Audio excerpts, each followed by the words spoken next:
Assalamualaikum warahmatullahi wabarakatuh. Bagaimana kabarnya hari ini, nak? Semoga dimanapun kalian berada selalu dalam lindungan Allah Subhanahu wa Ta'ala. Amin, amin ya Rabbal 'Alamin.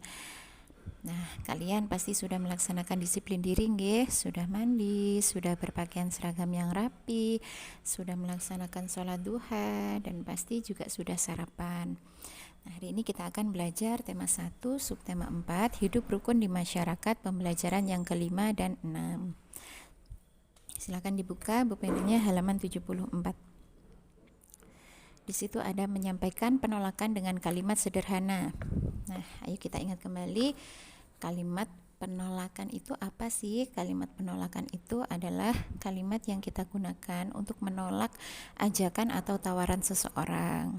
Nah, kalian juga pasti sudah mengetahui pentingnya cara menolak untuk menjaga kerukunan. Nah, caranya dengan mengucapkan kalimat penolakan dengan santun. Mari kita perhatikan gambar berikut. Dedi, silakan ambil kue ini. Komang juga sudah mencobanya.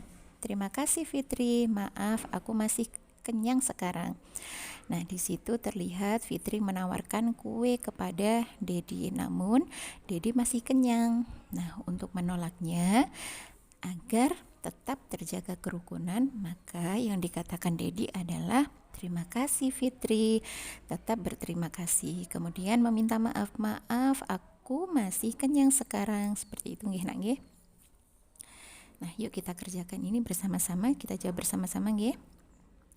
Ayo berlatih di halaman 74.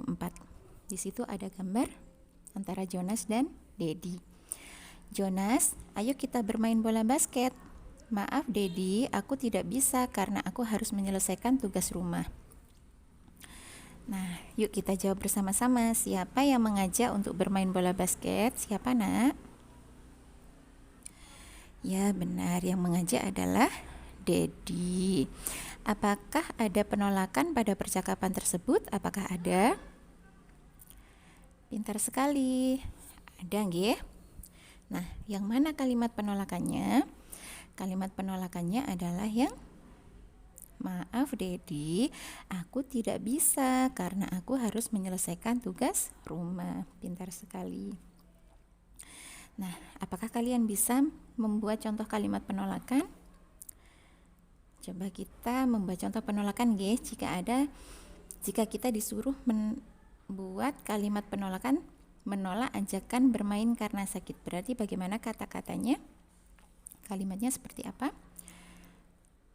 Maaf, saya tidak bisa karena kaki saya sakit. Atau maaf, saya tidak bisa ikut bermain karena kaki saya sakit. Atau karena saya sakit. Seperti itu nggih.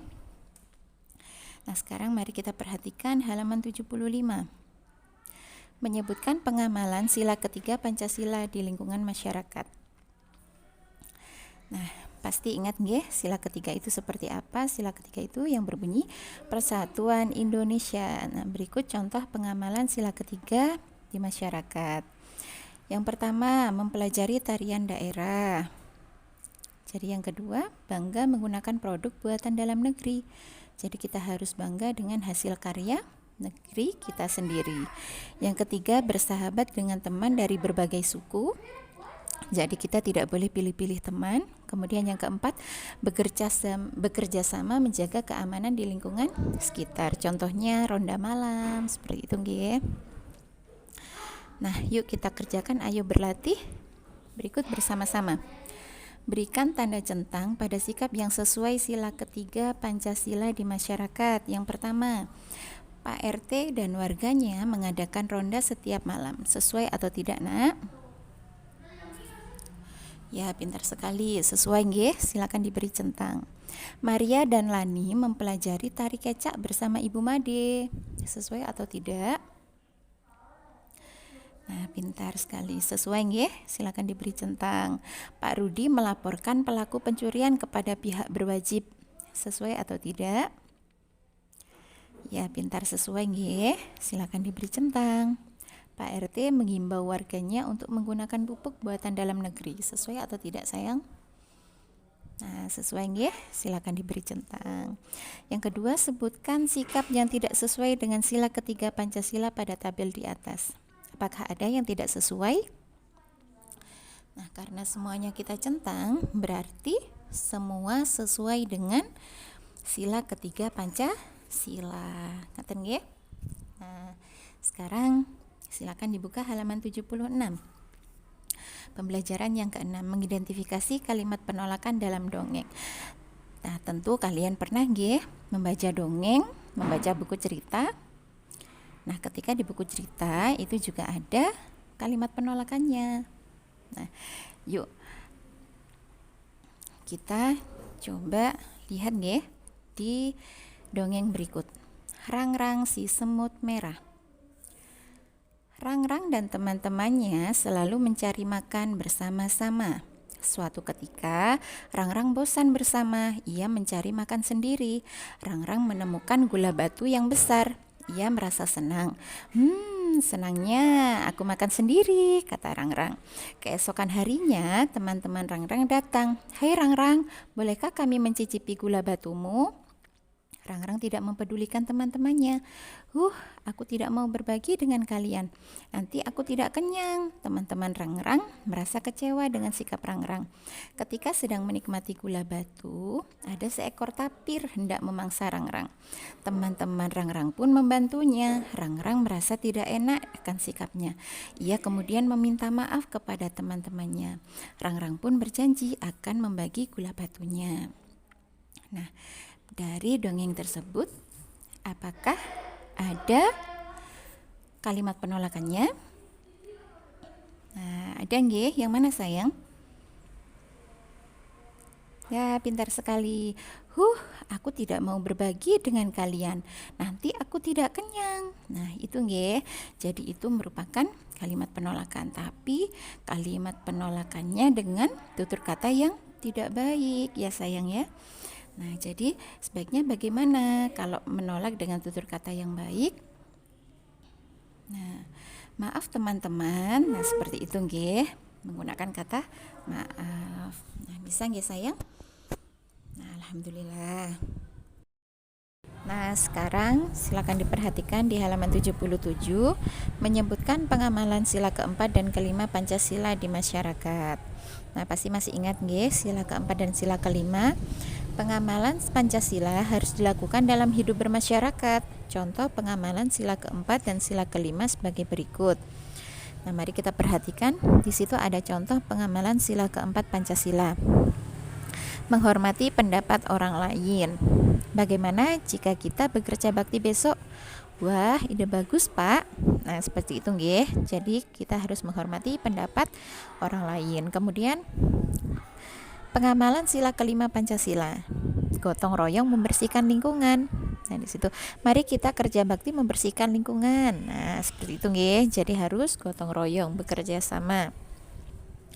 Mari kita kerjakan, ayo berlatihnya bersama-sama.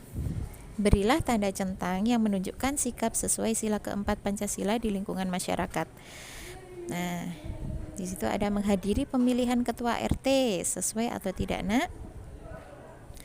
Bentar, sesuai nggih, silakan diberi centang. Mendengarkan pendapat orang lain saat berdiskusi. Nah, tadi seperti contoh tadi berarti sesuai, silakan diberi centang. Memberikan pendapat saat berdiskusi. Apakah sesuai? Nah, sesuai nggih, boleh diberi centang. Mengambil keputusan melalui musyawarah. Nah, apakah ini sesuai? Nah, G ini juga sesuai, silakan diberi centang. Kemudian yang nomor 2, berilah tanda centang yang menunjukkan sikap sesuai sila kelima Pancasila di lingkungan masyarakat. Yang pertama, menggalang kegiatan sosial. Apakah sesuai? Nah, pintar. Ini sesuai nggih, boleh diberi centang. Bekerja sama dalam siskambling. Apakah sesuai? Nah, ini juga boleh diberi centang. Mendirikan koperasi, apakah sesuai? Ini juga sesuai, silakan diberi centang. Gotong royong saat melakukan kerja bakti. Sesuai nggih sayang? Silakan diberi centang. Nah, nanti silakan ini dicentang-centang nggih. Nah, kemudian yang terakhir, membuat soal cerita tentang penjumlahan dan pengurangan serta penyelesaiannya. Nah, sekarang kita belajar membuat soal cerita nggih. Kata-kata yang berkaitan dengan penjumlahan, misalnya diberi, membeli lagi, atau banyak gabungan. Nah, seperti itu. Jadi intinya kalau penjumlahan itu nanti barangnya itu tambah banyak. Nah, kemudian kata-kata yang berkaitan dengan pengurangan, misalnya diberikan kepada, sisa, selisih, atau terjual. Nah, seperti itu nggih. Nah, di sini ada contoh. Perhatikan contoh berikut. Buatlah soal cerita dengan penyelesaian operasi hitung 175 ditambah 100 dikurangi 250.